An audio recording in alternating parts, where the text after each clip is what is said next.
Phone tapping కేసులో కేసీఆర్ కుటుంబం జైలుకెళ్లడం ఖాయమన్నారు ప్రభుత్వ సలహాదారులు షబ్బీర్ అలీ. ఫోన్ ట్యాపింగ్ జరుగుతుందని సీఎం రేవంత్ రెడ్డి ఎప్పుడో చెప్పారన్నారు. అప్పుడే బీఆర్ఎస్ మంత్రుల ఫోన్లను సైతం ట్యాప్ చేశారన్నారు. కామారెడ్డిలో పర్యటించారు షబ్బీర్ అలీ. జహీరాబాద్ పార్లమెంట్ అభ్యర్థి బీబీ పాటిల్ కు నియోజకవర్గంపై అవగాహన లేదన్నారు. కనీసం మండలాల పేర్లు కూడా తెలియదని ఎద్దేవా చేశారు. ఎంపీ ఎన్నికల్లో కాంగ్రెస్ ను గెలిపించాలని పిలుపునిచ్చారు షబ్బీర్ అలీ.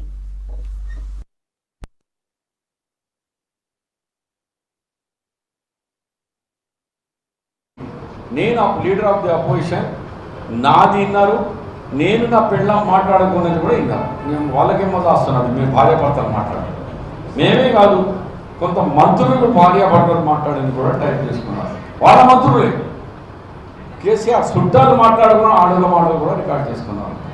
అది చాలా పెద్ద నేరం. ప్రైవేట్ ఫోన్ ట్యాపింగ్ చేయడం పర్మిషన్ సెంట్రల్ గవర్నమెంట్కి లేకుండా అది నేరం. ఆ నేరం కింద కేసీఆర్ కుటుంబ నాయకులు చాలా మంది జైలుకు పోతారని నాకు ఒక నమ్మకం, విశ్వాసం ఉంది. నాకున్న సమాచారం, ఇది పర్సనల్, గవర్నమెంట్ నుంచి అంటలేను, నువ్వు డైరెక్ట్ అడిగినావు. నాకున్న సమాచారం అంటే అడ్వైజర్గా వెరీ సూన్ వీళ్ళంతా జైల్లో ఉంటారు.